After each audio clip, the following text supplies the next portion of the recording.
Yo, what's going on? It's the homie Mez. You tuned in to Mez Drinks and Chill. Got a special guest in the building, Benzino. What up, bro? Man, what's going on, Mez? It's a pleasure. The legend right there. I appreciate it. Appreciate it. What's going on? How's everything going? Man, everything good actually. You know what I'm saying? Yeah, man, things are going really well. That's good to know, man. So we start off with some true or false questions, right? Okay, let's do it. Just to break the ice, basically, right? True or false? Benzino is racist. False. False. True or false? Adidas was a gang sneaker in Boston?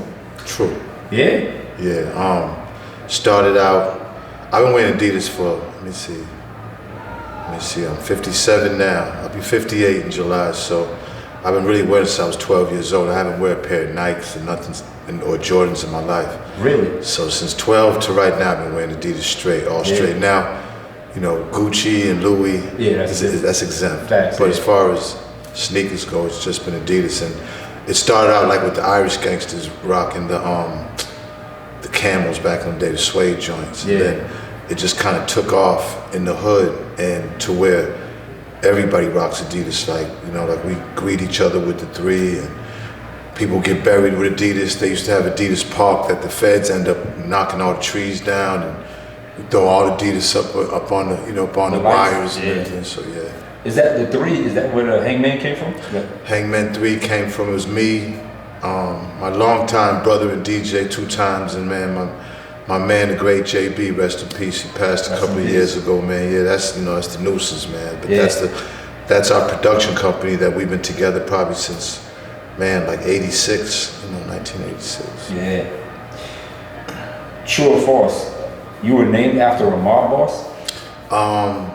Yeah, Raymond. My name is Raymond. Yeah. And I was named after Raymond Patriarca. So that's true. That's true. Okay.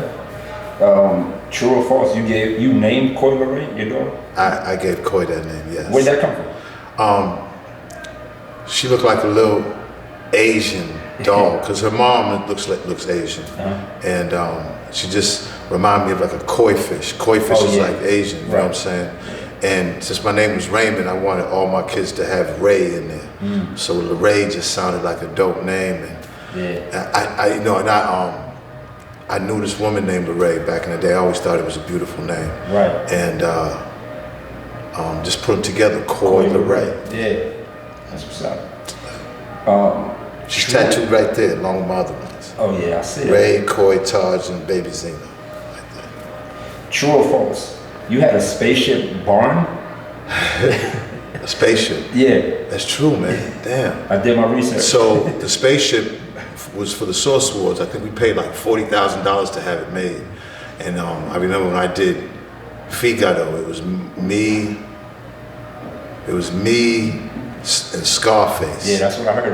And the spaceship came out of the sky. Because I remember like the Mothership Connection, Parliament, Funkadelic. And I just was like, man, I had the money. I was just doing wild shit. I said, why not? And then you kept it. And I kept it. And then Funkmaster Flex gave a car show. And I ended up inside of it putting a screen and a PlayStation. Yeah. So I had it at the car show up in Jersey for Flex, and then after that, I just got rid of it, scrapped it. True or false? You produced a record for Nas on Stillmatic? Yeah, the Hangman to myself, 2 times, and JB. You know, I started producing. I started the intro. Yes, the Heart of a Lion, Son of a King. Yeah, with the Stacey Lattisaw sample. The crazy shit is that we really didn't get too much money because the sample took all the publishing. Oh, really? You know what I'm saying? Yeah, it was, Let Me Be an Angel sample. Yeah. But I started really producing, that was my first thing, DJing, and then producing, tapping, like the SB 1200, the 80, the original 808, you know what I'm saying, the 909. These were like early, the Lynn drum, the DMX drum, these were early drums back in hip hop. And I remember this, I have to mention this man, his name is Paul McCaskey, Paul C. And he basically taught me a lot. Like he produced for Ultra Magnetic, he produced for KRS, Eric B and Rakim. Like he really was like one of the dope producers on the SB 1200. This is before the MPC 3000 came in and took over, but the SB 1200 was the first one to have a lot of sample time on each button. It had 4 buttons with 2.5 seconds of sample time, so you could sample up to 10 seconds. Yeah. And Paul really showed me how to use that thing and to sample with air on the, like the edge of the snare. Usually people would sample snare and it'd be like, pat. But Paul would sample it all the way to the hi-hat. So it'd be like, pats. So then that air, so then when you tap it, it sounds like it's just a drummer. He was amazing. He got killed, man. He got murdered on my birthday. And I remember I was at the studio, we was working with him, and then we went to his crib because something happened. And the night before we had went to Jack the Rapper in Manhattan. I was with my group, the RSO. We were staying at the Kennedy Inn. And we up there, we got mad guns in the hotel and shit. And we staying up there for the week. It was my birthday. Paul didn't show up. And I remember he had gave me an album because he had like lots of discs and albums and everything. He gave me the Rufus Thomas album to sample on Stax. It was an album, and the next day, man, he had been killed. Man, we went to his house. It had been roped off, and the police had kind of like snatched me up because I was really the last one to see him. Yeah. So I ended up getting snatched up for that, and then I had to send guys back to the hotel, drive back to Boston, get up out of here. And I didn't know what happened. They let me go because obviously I had nothing to do with it. But he was a great friend of mine. He had got killed. He doesn't get the credit he deserves. A white kid, and that was my brother. Man, me and Paul were close. Right. So shout out, R.I.P. to Paul McCaskey. Yeah, Paul C. For sure. Early life in Boston, Massachusetts, right? Your early life. Yeah. How was it growing up in Boston around that time? It was different. My father's family was from New York. He was born in Brooklyn. Mm-hmm. My grandfather, the Bronx. And I would be shipped to New York. Like I was in New York, like damn near 3, 4 months, 5 months out the year. Yeah. It's only 2.5 hour, 3 hour drive. Right. Depending on how fast you drive. I drive fast. So. Yeah. But I'd go to the Bronx from a small kid all the way up until I started hanging out, and you know how that goes. But growing up in Boston was crazy because my dad was really a key figure. He was kind of like, as far as the mob goes, the Italian mafia. My dad, they was a part of that situation. Right. He was connected to like Rhode Island and all these other places. Rhode Island, Boston, the North End, of Boston. That's where it all happened for as far as the mafia goes. But in Black Boston, like I told you in the car, it's like 10, 15 square feet. Right. 10, 15 mile square feet. Mattapan, Roxbury, South End, Dorchester. It's Yeah. So y'all pretty much all knew each other. Everybody knew everybody. There's projects in every kind of like borough. Right. Even though we don't call them boroughs, but Roxbury, Dorchester, Mattapan, these were sections. So there's projects in every section, low income housing, the hood, poor people, you know what I mean? So Boston, it was kind of, the thing about Boston was back then, there really was a black culture back then, like in the 70s and like the 70s to the 80s, like there was culture, like it was live, it was people, black people were doing kind of what we would want to do as a culture, whatever that was. Yeah. And then they stopped it, but growing up, those times was dope to me. Yeah. Other than the racism part. Yeah. That's the only part that was because it was segregated. But that's cool because Black Boston's here, cool. We fucking with each other. Yeah. But at least there was black libraries and black art and culture. It's all gone now. Yeah. Nobody's outside no more. Nothing. It's gone. They wiped it out. We would have to go to Providence to go see like the Fresh Fest in concerts because they wouldn't hold them in Boston. Nah. There was no radio station in Boston at all. Like we had an AM station that like when the sun went down, it was over. So we'd have to listen to college radio. Right. And since there's so many colleges in Boston, there'd be hours to a couple of hours of each radio station, like WRBB at Northeastern, Emerson College, the college that like Wendy Williams went to, and Stephen Hill and all these guys that ended up doing great things. They all came through Boston. BET, Stephen Hill? Yeah. Oh, wow. Let me tell you a story about Stephen Hill. So Stephen Hill was at the AM station, WIOD. And he was the program director. So when he got the BET job, he didn't like me. But I'm like, what's going on? He said that back in the day that I wanted to get a record play. Yeah. And something happened that I had slapped him. So did you slap Stephen Hill? I be trying to keep it 100, Yeah. the good or bad, and I surely ain't trying to glorify slapping somebody because I know we was wild back then. I was a wild boy back then in Boston. Right. Them days, I was out of control. I remember going up there and having some type of discrepancy of what they play and you know what I'm saying. Right. But I don't personally remember slapping Stephen Hill. But that's what he said though. Yeah. You know what I'm saying? And if I did, I want to apologize to Stephen Hill right now because I don't think I did. But if I did, I want to apologize to him. Yeah. Source Magazine, right? Source Magazine. Well, matter of fact, let me go back a step, right? You said, did your father end up getting locked up? My father did 2 bids that probably together was like about 20 something years. How old were you around them times? Young. Yeah. Yeah. Young. Like probably like 9 or 8, and then maybe 14 to, you know what I'm saying? Like, let me see, young, probably like 8, and then maybe another 10 when he got out.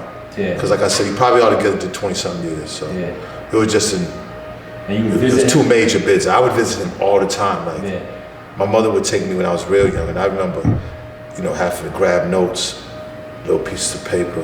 Yeah. Tuck Slide to him. them, Yeah. and then bring it to the mob boss, to Raymond Jr.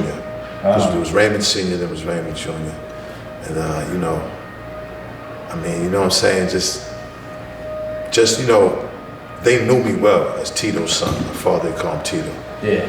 And I just, you know what I'm saying, my father, like, was my hero, still is, you know. But back then, I'm looking at him like, man, look at here, all the cars and the women loving them. And of course, you know, him and my mother never was married, but he gave my mother everything in the world. My mother was an old school woman from Cape Verde, you know, she, you know what I'm saying, and old school values, wasn't with none of that street shit, but my father was. So then, you know. Yeah. But, you know what I'm saying, he, big influence on my life, you know, made me the man that I am, even from jail. Yeah. You know, it wasn't always there in person, but his spirit and just his words stuck with me as far as the street goes, because there was a code back then. I know shit changed now. Big time. There was a code back then, and that code kept you alive. Yeah.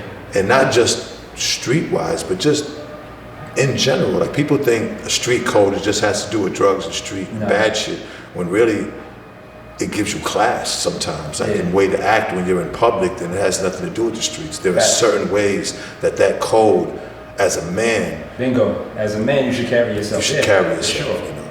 Yeah. The Source Magazine, one of the biggest things, most influential things in hip hop history. How did you get involved in it?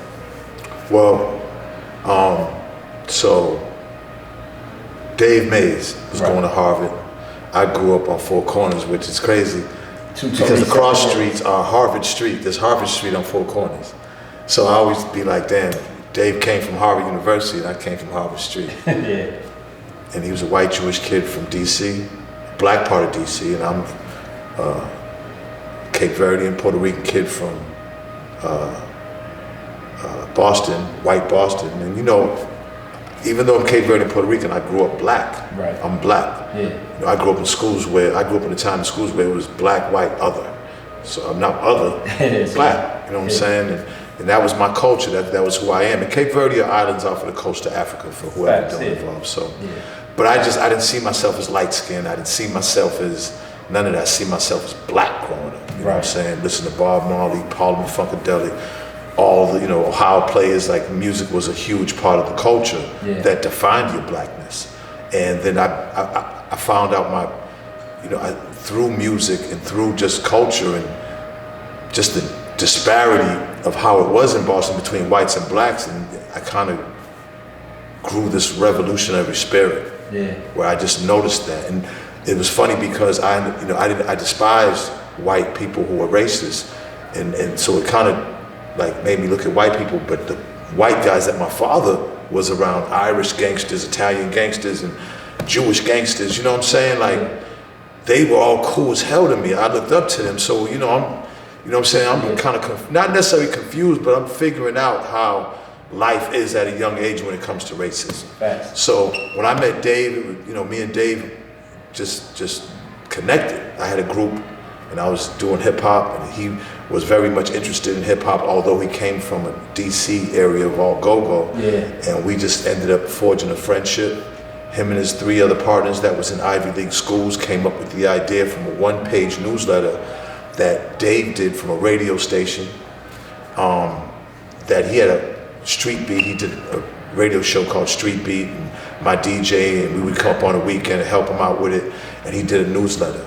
And then they ended up making it in book form, and then things happened at the Source after they got it going.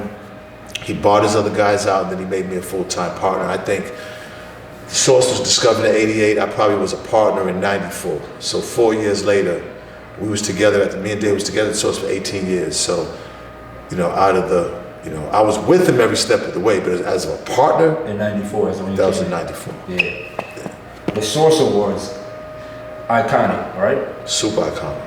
One of the most legendary moments, 1995 Source Awards, the category of, I think it was the producer of the year, right? Dr. Dre, Premier, Easy Mo Bee, Pete Rock. Dr. Dre wins, right? Dr. Dre wins. And then Snoop Dogg comes there and does his legendary ring. I actually gave Dr. Dre that award. The RSO presented that award, and Dre, you'll see me giving it to him. Oh yeah? I presented him that award. So, that was when Suge says, if you don't want people all in your video. Oh no, see that. Oh yeah, so that's the part. No, the producer one, I think. Was it? That was in Singleton and somebody else. Oh, that's when Snoop came up. No. Snoop came on. That's the one. No. Snoop came on the one where Dr. Dre. where Suge was like all in your video. See that the one that Snoop in the '94, '95 one. That was the one that was the kind of the post of the East-West Coast beef. Right. That was everything that happened that led up to that. If you don't want people all in your videos, when Suge went up there and he brought the whole Death Row to New York. Right. And the tensions was crazy, and Bad Boy came out, and the whole Bad Boy team performed with Biggie and everybody. Correct. And then the whole Death Row came, so there was tension. That was that time. That was the one with Suge. But I'm talking about the time when Snoop came up there. That was the producer one. Because Drake won. Well, Snoop was at the '94 and '95. Right. And then when Drake came up, he brought Snoop up there. And that was the sound. Okay, that was it. Yeah, that was the one that I gave Dre that award though. You should. All right. Did I? Or was it John Singleton? I watched it right before. It was John Singleton. So then I gave him the one in '94 then. That was with Suge when he did his legendary. Exactly. I gave him the one. Yeah, I gave him right. That's right. Damn, that's something you did your research. Yeah, I did, man. I was on. I had to. My old ass forget. That's crazy. But that Source Award was that was the illest Source Award Ever. Like that Source Award was nuts. But y'all had legendary. So at that moment, did you think something crazy would happen? 100%. Yeah. And if it wasn't for Snoop, and I always say this, my opinion. If it wasn't for Snoop to come up there and say what he said and how he said it. That was important what you said. How he said it. Right? Because he had to go up there and say it. It don't look like he was kind of with New York. But he had to go up there so that the guys in LA think that, wait a minute, are you with us? And he had to say it in a way that New York to be like, you know what I'm saying? Like, hold up. Because his exact words was, I know where I'm at, New York. Bingo. He said, I know where I'm at, New York. New York in the house. Yeah. You know what I'm saying? But y'all ain't got love for Snoop Dogg and Dr. Dre. Yeah. He did it perfect. He single-handedly, whether he knew what he did, I'm sure he did. Snoop is very calculated. He's still there to this day. But that to me diffused everything because it kind of confused everybody. It did. People were kind of because people were ready. Yeah. I mean, niggas was in New York. You can't. Nah. There's no way you can expect niggas in New York to not be strapped up. For sure. And Death Row coming out. I'm sure it's you know what I'm saying at that time. Yeah. So. We had the Nation of Islam being the security. Yeah. So there was a mutual respect regardless for the nation. Right. And the minister. Right. But shit was gonna go down because it was just too much tension going back and forth. And, for them to come from LA and not still say that shit, it was like, wait a minute. Right. So shout out to Snoop because if Snoop didn't do that, it could have went. And not only that, let's say that it would have went down, it probably would have been the end of the Source Awards forever. For sure. 1000%. There was a couple moments. It was one time, I can't remember what year it was, but it was when Onyx performed on stage. Yeah, Sticky shot it. That was like one of the first. That was like in '94. That was in '91. Yeah, he shot the thing up. That was '91. He shot the gun up in there. Yeah. Did you ever hear the reasoning behind it? Why? I seen what he said. Hey, I think Fredro spoke on. He said they got nominated so many times, but they didn't win anything. Yeah. So they were just excited. Yeah. They was like super excited. But imagine that. Niggas is busting the gun inside the Source Awards. Crazy. And see, that's where Dave and them wasn't used to that shit. Right. they wasn't, none of them niggas up in the source. They was all college kids, and the Ivy League ones especially wasn't. The John Schechters and these niggas was terrified of this type shit. Yeah. So you know what I'm saying? Right. Moi was the conduit. Bingo. I was the in-between to be like, okay, everything's fine. Like, you know what I'm saying? Don't worry about it. Don't worry, this is cool. Right. We're gonna be all right. Because when these guys come, they're coming with 30 of their guys from their block. Yeah. We can't say no to their guys. There's no way. So I gotta be able to go over there and, you know what I'm saying? You don't understand all the behind the scenes shit that I went through. I bet. You know what I'm saying? With the Source Awards shit. Trust me. I bet. Just to keep everything cool. Yeah. The 5 mics ratings. That's legendary hip hop. How did that create tension? If you honestly don't like, because we see it nowadays, like if somebody doesn't like a rap album or something, automatically you beef with somebody if you give your honest opinion if you don't like it. How much tension did that bring with you? I try to stay out the room, you know, because the 5 mic thing, you know. But you're the face. But you know, there was only a couple of albums that I actually had a say so when it came to that. But hundreds, if not thousands of albums that went through the 5 mic process we really gave the journalists, because the Source is 2 parts. There's business over here, advertising, money, get the money. Then there's the creative, okay, right? The integrity, you know what I'm saying? So there's no integrity over here with the money.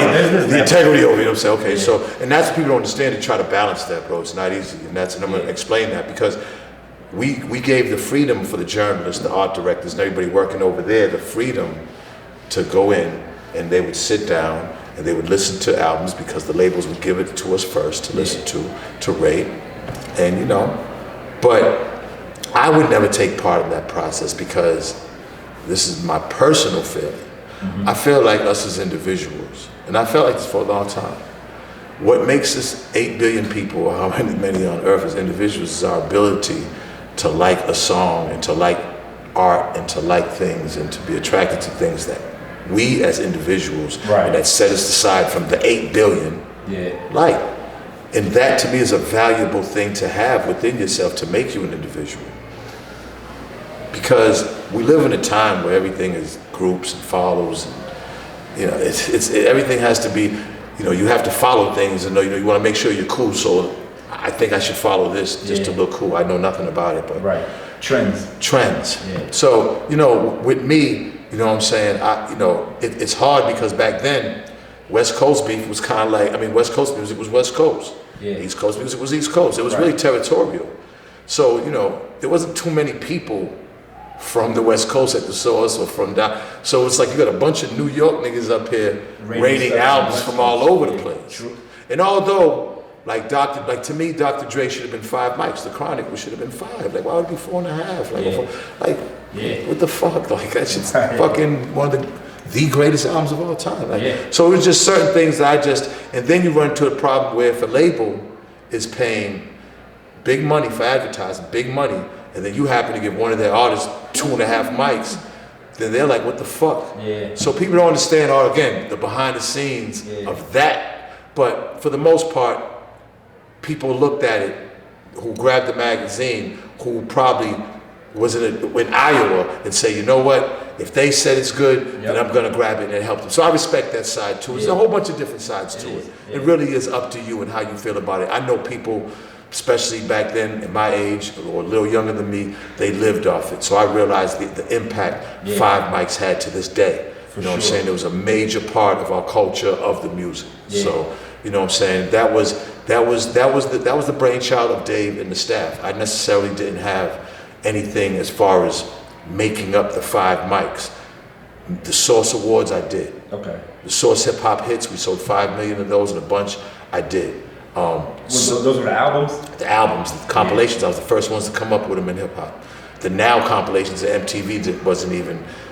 I was the first ones to come up to bring all the hits. The idea was to come up, whoever was on the cover, put their hit on, and you know what I'm saying. We sold 5 million copies, and then I would put a bonus song of mine on there. Bonus, Made Men, bonus Benzino, you know what I'm saying? Yeah. So you know, like I did a Source All Access TV with Lisa Ray and Tretch, who was the first to have an hour-long magazine show like Extra and Hollywood Reporter. Yep. We did that and made money off of that. So there was a lot of things that I did come up with. Source Behind Bars, that was my personal, you know. But there was a lot of great minds in the Source that came up with a lot of stuff. Yeah. Like the quotables, Matty C for the unsigned hype. You know what I'm saying? Yeah. I mean, there's, you know, and Dave Mays, you know what I'm saying, was a master of, at that time, a wizard when it comes to advertisement and how to approach things. We just, together, all of us made a team, but I think me being the face was because I'm from the streets. I barely graduated from high school, barely, you know what I'm saying? Didn't really go to school, and you know what I mean? Like, was in the streets, heavy. Sold drugs all my life, got into shootouts, you know, indictments, all kinds of shit that the streets bring. So I was really in the streets, and not saying that to brag about it, but just to give of what I grew up, of who I was. And I think that was the missing link that the magazine needed to make it official. Oh, that's what made it perfect. I appreciate that. Yeah, that's what made it perfect, because they had a real authenticity behind it. I appreciate that. Because other than that, it would just been XXL, like shots Coke, fired. Pepsi. You know what I'm saying? I mean, you know, people don't know, man. Like, they copied the Source, and XXL was a guy. See, these were people that owned Field and Stream, all these mountain magazines. They didn't even know nothing about hip hop. They just seen what we did was popping. Yeah. Same thing with Pepsi and Coke. Coke was popping so much, Pepsi's like, hold up. Yeah, but that's natural. That happens with anything. I get it. You know what I'm saying? I get it. You know what I mean? But even down to how y'all had unsigned hype, they had a section the same way. They copied the whole magazine. Elliott Wilson, they took him from us. Oh, he was with y'all for 5 years. Elliott was with us. Then this cocksucker goes ahead and puts a picture, some crazy picture of me and my son. Man, listen, I'll never forget this. So the office was in walking distance. Kindly walked over there, because remember, their office is a publishing company that publishes everything. XXL is the one cultural thing of our culture, and everything else had nothing to do with our culture. So they were just making money off it. They knew nothing about the owners. Walked over there, found Elliott, grabbed him up, pointed him up. If you ever in your life, like the whole staff right there, because I had all my niggas over here, and it was like the lobby, and it was his staff in the doorway, my niggas, and I'm spit all coming out my mouth. Ever in your life, and he's in your life, in his eye, and then that was the end of that. Yeah. I'll never forget that. That was crazy. Broad daylight too. That was nuts. Elliott Wilson, man. But you know, that time went by. Elliott's doing great things with Rap Radar. You know, big up to Elliott. You know what I mean? I don't hold grudges, man. I hope they don't hold grudges with me, because shit happened back in the day that necessarily wasn't my fault. You know what I'm saying? If you play with a motherfucking animal, you're gonna get bit. That's just how it happens. Yeah. Do you think any of the stuff that happened like that, they still hold resentment and hold you back with some of that stuff? Of course. Yeah. I mean, you even got Dave Mays running around saying that Benzino didn't even have nothing to do with the Source now all of a sudden. This is my brother, my guy that went through hell with, got indicted by the feds. Well, I did. Yeah. I mean, but we went through every step of the way of everything together. I've never been closer to any human being. And now, I ain't talked today, but now he's running around saying I ain't had nothing. You know, and I'm like, and then he goes, you know what I'm saying? Now, you know, he's Jewish, and not saying he was kind of like embracing his Jewish back then, but now he's really with the Jew. Like, it's almost just like, man, he left the situation. Man, we was together for 18 years, man. Longer than that. Yeah. I mean, every day, you know, dealing with each other. And we dealt with a lot. We made a lot of money. We accomplished a lot of great things. We made some mistakes. We took some lumps. Me more. But, you know, it's just funny how, I don't know, people are weird, man. The human species still haven't got it all together yet, bro, because people do crazy shit, man. I don't get it. Nah, that's something we probably will never get. But RSO dropped a song called Cop Killer, right? One in the Chamber. It's called One in the Chamber? One in the Chamber. Ice-T had Cop Killer. Okay, all right. So, but it was around the same time? Same time. So we signed to Tommy Boy, our first deal ever, a single deal. Happy. Tommy Boy is a major independent label in New York, hip-hop label, I think. Naughty by Nature, Latifah. Yeah. Even Prince Raheem before the Wu-Tang. Wu-Tang, RZA. The RZA. We love you, Raheem. Yeah, exactly. Yeah, you know what I'm saying? For sure. So, did that bring a lot of heat I can imagine you put out a song like that with the police. White police, Irish police was killing niggas in Boston way before the George Floyd situation. Yeah, for sure. And all this marching. They was killing us way before that, and nobody was marching about nothing and getting over with it. None of the police went to jail. This one dude got popped, young kid, popped in the projects and twice in the back of the head. Another one got shot under the car, and they both got found out guilty of it. Now, so we made a song called One to Chamber. We described that incident. The Boston police sued us. Because at that time, Cop Killer was already nationwide, Oliver North and everything, you know what I'm saying? So Warner Brothers was the label for Cop Killer. They just took over Tommy Boy. Tommy Boy dropped us. We found out in the newspaper. Really? We didn't even have, and then this is the funny thing, Tom Silverman, we mad at motherfucker. We see Tom at that Jack the Rapper. He's coming down the escalator.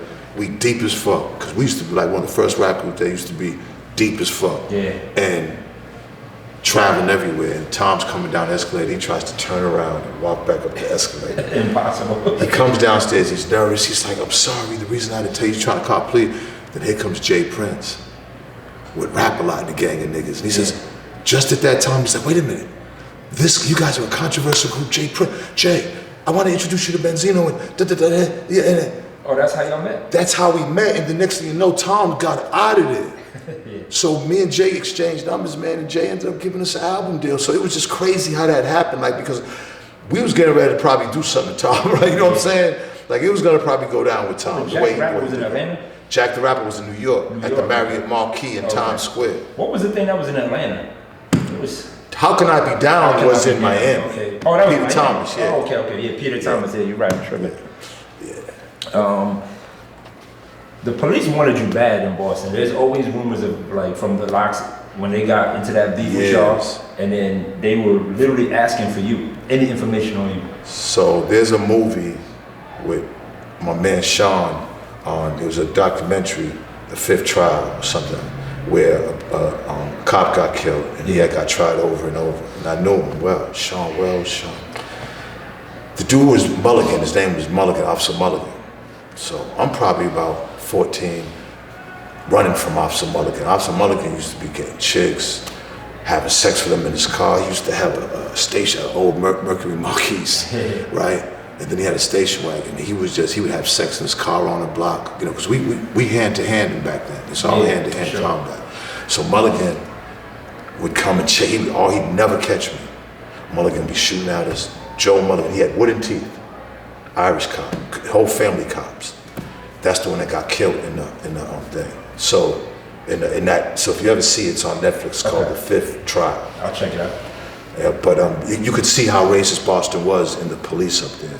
And man, when the gangs came about, like, I probably had the most, I would say at that time, the most shine on the gang because of the rap music. Right. But gangs in Boston was going crazy. I mean, there was like I told you, 10, 15 miles, we was averaging 100 to 130 murders within that 10 every year. That's crazy. The only reason we never made top city was because they broke the boroughs down. Like in Miami, when they broke Miami Gardens down, Miami Gardens was high on the list all the time because they took it away from Miami. And the way they do it is they do it per capita. So if they was like Dorchester, Roxbury, we would have been right up there. You know what I'm saying? Because it was ridiculous, you know what I'm saying? So growing up in Boston was crazy with gangs, racist police. I mean, they was killing niggas a lot up there. Right. And people didn't know because they would hide it. The news wouldn't report it on a national level because you gotta realize Boston's old money. That's the first city. That's directly to the king and queen. You understand what I'm saying? Like that's the blue bloods, that's the white hair, the real shiny, you know what I'm saying? Not gray, the white, like the different, you know? Yeah, the blue bloods, the avatars, you know what I'm saying? Yeah, I'm telling you, it's different up there, bro. It's old money, and they're protecting their culture. Right. It's Irish, then you have your Italians, you have your Jewish, but niggas is the low men on the totem pole. Yeah. So, what happened with the Benzino, with the Paul Pierce situation? Cause man, an unfortunate situation, you know. So, first of all, I'm hell of a sports fan growing up in Boston because you have no choice. Yeah. We wore Boston Bruins. That was our colors. That was our gang colors, the Bruins shit. Love Red Sox. Yeah. Old history of Red Sox. Them racist ass motherfuckers, but we love sports. Right. Celtics, you know what I'm saying? You know, Patriots. So I love sports. Right. I followed Paul's last year at Kansas because I knew we was going to get the first round pick at that time. We already had Antoine Walker. Right. We get Paul Pierce. I'm like, this is going to be the shit. So I knew what Paul was. When we drafted him, I'm like, oh, hell yeah. Yeah. Fan. So, you know, the situation happened where his first year he comes to Boston. And, you know, it's funny because Boston hates niggas, but they love him some. Sports playing. So, you know, Jaylen Brown's going through that right now. You see what Jaylen Brown just said? No. Jaylen Brown just said he don't know if he's going to still be there because he's like, there's no opportunity for black people still, 2023, and I'm so glad he said that. But as a black athlete, if they start loving you, you could start believing into the Kool-Aid and thinking you're special, or you could be like Bill Russell and be like, nah, fuck all that. You know what I'm saying? Yeah, you know what I'm saying? Y'all love me because I'm dunking the ball, but y'all don't love my people. You know what I'm saying? So you got to watch out for those type of athletes in Boston. Correct. And Paul, you know what I'm saying? This is his first year. He wasn't involved with none of that. He just coming, he's playing. Yeah. A rookie. We in the club. This is one of y'all parties? It's a party. It was a party for the wise guys. A group that I had formed that actually, the group was formed to grab a gang member from every project, every block. And I got a deal with Def Jam for them, got them some money in their pocket, and you know what I'm saying, you know what I mean, got them a nice distribution deal, and you know, put them on tour and stopped the violence, man. It was like 30 murders that year. It was the Boston Miracle. I never got the credit for it. Right. You know what I'm saying? Bill Clinton came, gave Boston a bunch of money. They said it was good police work. No. It was me and my crew. Right. You know, we did that, spent a lot of money that came out of my pocket. Did the murder rate drop with that? Huh? Did the murder rate drop with that? From 120 to 30. In that 1 year, they called it the Boston Miracle. Yeah. When I did the Wise Guys out. Right. And it basically was, I went, the theory was if I go to every project and every hood, because at that point it just was out of control. I'm like, look, man, I got money, let me try to do something. Plus, let me try to put some of these guys on. Yeah. And it worked. I would send the worst projects that was beefing with each other on tour with each other. It'd be like 3 of them going here, 3 of them in Texas. And they have no choice but to stick together. But to stick together. And it took a while, but at the end of it, they really became real close. Yeah. And my theory is they have to bring that back to their project. Yeah. So they got to calm all their niggas down because they niggas want to see them win. If anybody that can calm the project down, it's going to be them. Yeah. So it worked. And then, you know, we gave a party, and I just remember Paul. I didn't even know who Paul, on basketball, when you seen him playing, you know what he looks like. But that night, I didn't even know he was in the place. Yeah. You know, the club wasn't super big. It was packed. There had to be about 700 people in there. Yeah. You know niggas is tall. They playing for the Celtics, but you really didn't know who they was. Tony Petit was there in the field. You know what I'm saying? I knew what Antoine Walker looked like because I've seen him out before, but it's hard sometimes to know if they're not a star when you see him in person to kind of like point him out, especially if it's dark in the club. Yeah. I just remember there was a fight. Me and my man Hurst was probably. What was the fight about? I mean, so let me tell you what happened first. Okay. There was a fight. I'm just looking. I'm by the pool tables. The fight's going on, and me and my man Hurst was standing over there the whole time watching. It's just, you know, fighting happens every time we in clubs. Yeah. That was like our MO. Like, niggas are so deep with each other and shit that fights happen. Right. So and I'm noticing niggas is just jumping on this nigga, but the nigga's throwing, you know what I'm saying? So then the light came on and everybody just started breaking, police were coming. So when I'm running down in the parking lot, I'm going to jump in my car by myself because everybody's kind of, chicks are screaming, everybody's. Tony Petit and his brother is walking there. And I found out who he was later. He had on a Kangol and like a trench coat. And he was like, yo, that was Made Man. That was Benzino, Made Man. I'm literally standing right next to this dude getting in my car in the outside parking lot. This nigga saying that. Like, I'm strapped like a motherfucker too, so I'm hurry up getting the fuck up out of here. You know what I'm saying? Right. So I jetted straight to New York because I knew after we found out it was Paul Pierce stabbed up and he's getting ready to die, and I'm like, oh hell no. I'm like, that was on the news. That was like everywhere. So I got up out of Dodge. You know what I'm saying? Because I knew what it was. Yeah. I knew Made Man, this. I knew what the fuck was gonna happen. But I also knew that I had nothing to do with nothing. You know what I'm saying? Yeah. So I got my ass on a plane because I had a place in New York, a place in Boston, and next thing you know, man, it was like the lawyers, yo, you got to come back, you and Hurst, and they're telling him, basically, and he didn't pick me out. But he picked Hearst out. Now Hearst was with me. Me and Hearst are standing over here the whole time together. This is one of my guys I've been for years, Big Hearst. Good guy. The whole time, he picked Hearst. He picked a bunch of other guys who were still locked up, you know, Roscoe. Because of that? Well, Roscoe is, you know what I'm saying? Free Roscoe, you know what I'm saying? Free Roscoe, you know what I mean? I grew up with Roscoe when he was a young kid, you know what I'm saying? And, you know, I mean, these are guys I grew up with. So it's not like I could just, you know what I'm saying? Like, I love these guys. Yeah. But shit happened. Now, the story that I got, all right, was that Paul was hollering at somebody. Whether it was Roscoe's cousin or Roscoe's girl or somebody with Roscoe or somebody with one of the guys. Yeah. You know, because Roscoe was one of the rappers. And he could rap his ass off. He was dope, and he was, and you know, and he had real good influence in the city. Like Roscoe was a stepper. He was a name. Yeah. So, you know, he pointed Roscoe out, pointed Trev out. Trev's like, man, like my brother. Of course, free Big Trev. Trev's in there for something else right now, locked up. But Trev got like 30 years, but for that, Trev I think got like 6-7 years. And Trev's like my brother. Yeah. So, you know, it was a fucked up situation, man. Had to come back. You know what I'm saying? Hearst had terms of I paid for Hearst's lawyer. The trial went and they got their time. Hearst got found not guilty, thank God, because he wasn't a part of it. So, you know, I was a little disappointed on when I seen Paul do the podcast with Steven Jackson and Matt Barnes? And Matt Barnes, because, you know, see, in Boston, right, this ain't the first time that something like this happened, you know what I'm saying? And in other cities where, you know, when you're an athlete and you're coming to a town, I remember one time with Lawyer Malloy, and I'm not gonna say the name, but, you know, a friend of mine, you know what I'm saying, Lawyer was sleeping with his baby mother. He called Lawyer in a limousine, whipped it out on him. Yeah. You know what I'm saying? And you know what I'm saying? They could have went, you know what I'm saying? But it didn't. Right. Thank God. Mo Vaughn. Baseball player, star baseball player. Right. Lawyer played for the Patriots, Mo Vaughn. These are different times, different years. Mo Vaughn got split in the head with a glass ashtray at a club because he was messing with my man Apple's baby mother.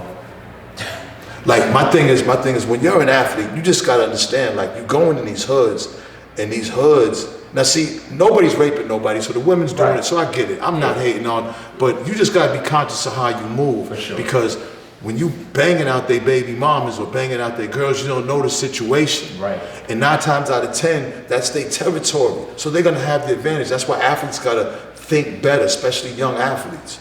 You know what I'm saying? But in Boston, it always went down like that. Yeah. You know, I'm not saying it was right. Right. No, but I just, you know, Paul said something like, you know, he didn't explain the story and how, to me, it happened. And I just, and the way his attitude was, it just seemed like to me, he's looked upon, Paul's a legend. For sure. You know what I'm saying? First of all, you know what I mean? And people look to him, and he's accomplished great things. He was dope on ESPN. Yeah. You know what I'm saying? Like, I'm a fan of Paul. And, you know, like, me and Paul kicked it a couple of times. It wasn't uncomfortable. You know what I'm saying? We seen each other after that.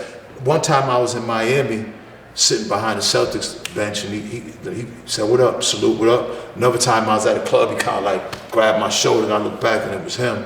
He said, "What up, bro?" And we dapped. You know what I mean? It wasn't no hostile situation. And what I'm saying is, I'm not mad or anything. I just think like, when talking about this, you have to be more responsible to try to get it to these young kids. You don't want to try to play like any type of toughness in it, because all that does is open the door for the young kids to keep making the same mistakes. We're older now, and we ain't got nothing else to prove. Yeah. So all we gotta do is just say, hey, look, this happened, and take responsibility for where you may have caused some of that. You know what I'm saying? For sure, yeah. You know, just so that, man, like, you know, it was unfortunate. I wish it never happened for both sides. It was a loss for both sides. Bingo. Paul came back and almost won a championship. Almost beat Indiana. If it wasn't for Reggie fucking, you know what I'm saying? We went to the championship after getting stabbed. Imagine that. That's hero shit. Yeah, it is. And then Boston loved him, but then hated me. The police wanted locks and them to kill me. Yeah. You know what I'm saying? But we both black men though. But as long as you dunking that ball for them, getting money for them. But as long as you me over here, fuck him. Yeah. That's just how Boston is. I would love for us to do a 30 for 30. Me and Paul, because it really would kind of show the paradox of Boston. And that's what I would love to do. That would be dope. That would be It needs to be done, man. I hope we could do it. Yeah. You brought up the lock situation. Well, you said the police were basically telling them, I think one of them quoted that, they said, we wish you would have killed Benzino. They told all of them. It was like, they told the story, you know what I'm saying? Yeah. And the situation was over at DMX. Just to keep it quick. Right. It was a situation that happened on tour that had nothing to do, God rest the legend DMX. There was a situation over a chick and somebody. This was in Boston also. This was in Boston where the situation with the locks went down. Right, exactly. Where we had got into it, so it was over DMX. Mm-hmm. It started from that. When we was doing the show, it's kind of like a long story. Yeah. But I could just tell you that, like before that, us and the Locks had did it. Have you ever heard Tommy Steen? Yes. One of the dopest songs probably in my catalog. We did. That's a Hangman 3-P. You know what I'm saying? Yeah. And they came to Boston and we did that. Like we was cool with them niggas, man. 3 made men, 3 of them. Like is that on the Crew album?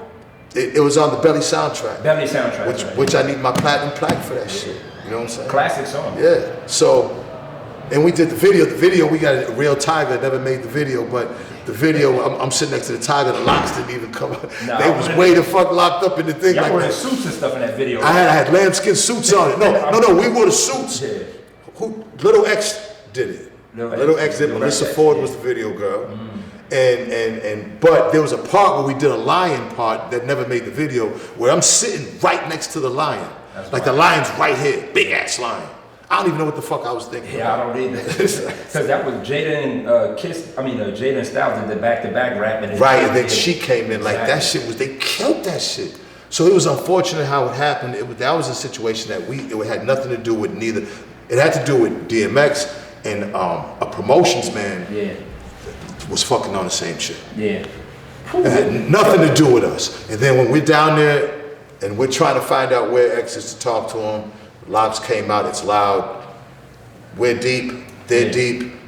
A water bottle gets thrown into their camp. From my camp to their camp, and all hell broke loose after that.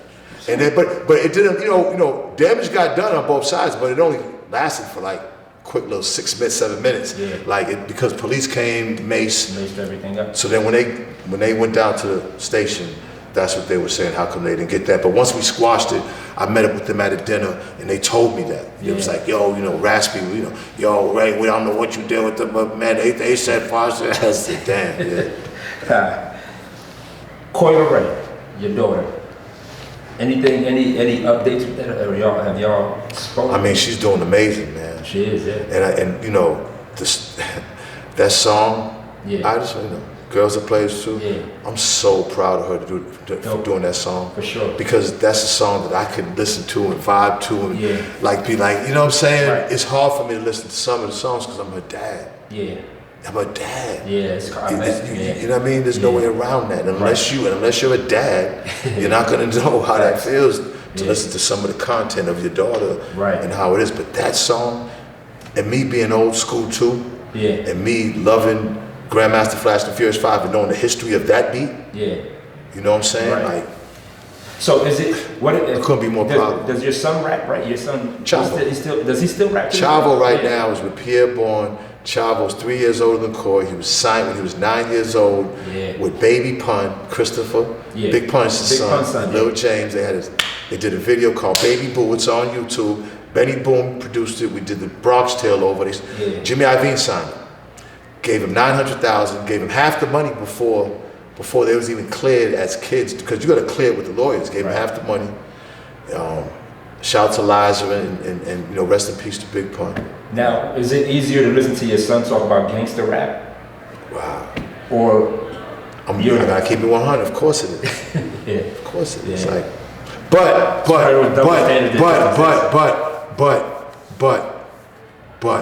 like my son gave me a mixtape cover with pills and all shit and everything. I didn't post it. Yeah, I didn't post that. You know what I'm saying? Yeah, I didn't post it. Yeah. So you're keeping it fair across the board, but I didn't post that. You know what I'm saying? You know what I mean? The perks and I didn't post that. Yeah. My other son Taj. All right. Now I wore this. Yeah. you know, I don't drink syrup, you know what I'm saying? But it's a clothing company. And my son Taj, which is Coi's little brother, because I had two by their mom, you know what I'm saying? And shout out to their mom, Asia. And he's actually 19 and he works over there. He has his own clothing line, you know what I'm saying, called World War Taj and, you know, World War Tank, World War Tank, World Tank. And, you know what I'm saying? So he gave me this to rock, you know what I'm saying? And, you know, like my kids, you know what I'm saying? Like they've been in studios their whole life. Their whole life. Like you see Coi's 3 years old and Ray Ray's 7 and we're in LES doing the father-son video, Shine Like My Son. I had Case sing on the hook. And that's where Guru came with his son, God rest the dead. Jam Master Jay came with his sons, God rest the dead. Tretch with his son, Jada with his son. You know what I'm saying? And that's why I first met Big Pun and them, because Liza brought them and they son. Like, and Master P and Romeo, they all little and they all big, man. I got them all in Shine Like My Son. Ray Ray was 7 years old. So it's almost like in their blood for them to get born into it.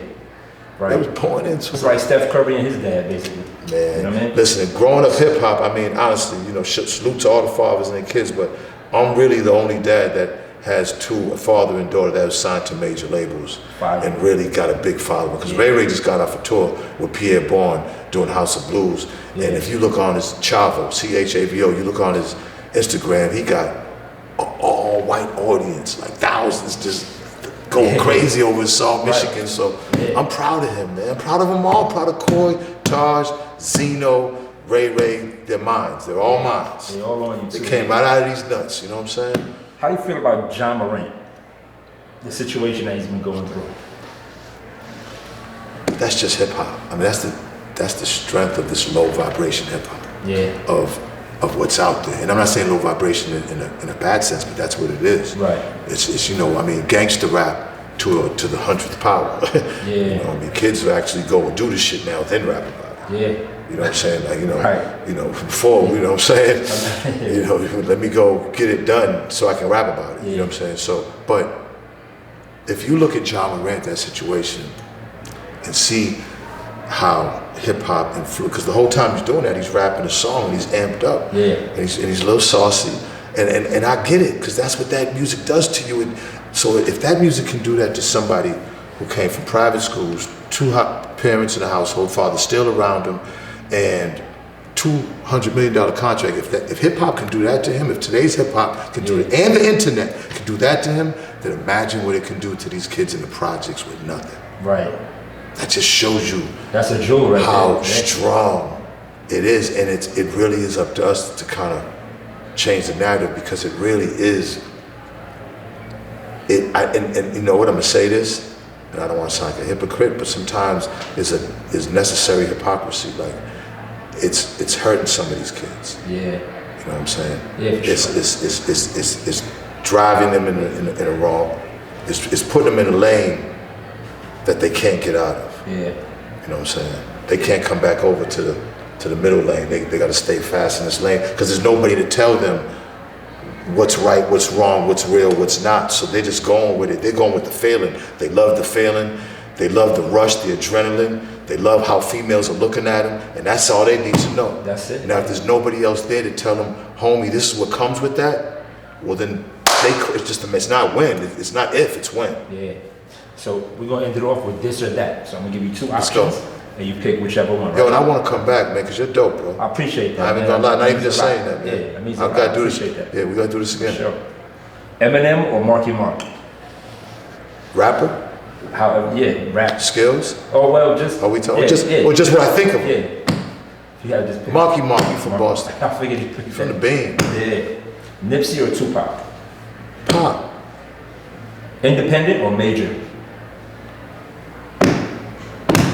Major independent. A major independent. You know what I'm saying? You could be independent and still have a budget, and you making all your decisions. That is a major independent. That's like kind of like Master P, you know, did early on. Well, I mean, a lot of these guys use the machines, but Master P, the J Princes, you know what I'm saying, the guys out in Oakland, you know what I'm saying? They were like major independents. You know what I'm saying? Cool. Ice Cube or Rakim? Man, you're good. Shit. Damn, why would you do that? I have to go with Cube. Cube. Tremaine. He's my fucking hero. Yeah? What? Give me that beat, fool. Like, what? Man, fresh out of school, what, man, bro, like, are you kidding me? Not only did he come from the most dopest rap group of all time as far as gangster rap and just NWA, but when he was on his Cube shit, them albums were fucking, if you listen to the messages in them albums, Cube been on it. That was those albums are pieces of work because that was him talking about the culture against these devils out there. For sure. Would you rather be loved or feared? Man, listen. That's an old mob type shit. Like every day brings a new day. Every situation brings a new situation. It's better to have them both in your pocket when needed. Yeah. You know what I'm saying? So you think they're the same? Like they're the same? No. You know, they're not the same. The way you manipulate them, the way you go into them, they're not the same. But there's not one or the other. You really got to have them both to survive. Two sides of the same coin, basically. Okay, I'll take that. Yeah. I'll take that. You're good. Okay. You're good. I appreciate that. Two sides of the same fucking coin. Yeah, love and fear. Exactly. You gotta have them. You gotta have them. Yeah. I hope you feel appreciated. You know what I mean? Like you've done a lot for hip hop. You've done a lot for the culture. So I definitely hope you feel. Do you still have love for hip hop? Man, hip hop is me. Hip hop is who I am. And you were there from the beginning. I mean, look at my shell toes, my threes, like hip hop is. Can you see these? Yeah, I hold them up. You know what I'm saying? Like my thing is, hip hop is, without hip hop, where would we be? God gave us hip hop when God gave us hip hop when it was rough in the 80s. And without the money from hip hop, we would be fucked up. Yeah. Yeah. It definitely fed a lot of families. It fed all of us. Yeah. One way or the other, it fed all of us. For sure. For sure. Thank you for your time, man. I appreciate it. Thank you for having me. Like I said, we got to do this again, We man. definitely will. You're dope, I can't bro. wait. Thank you, man. I appreciate you. that.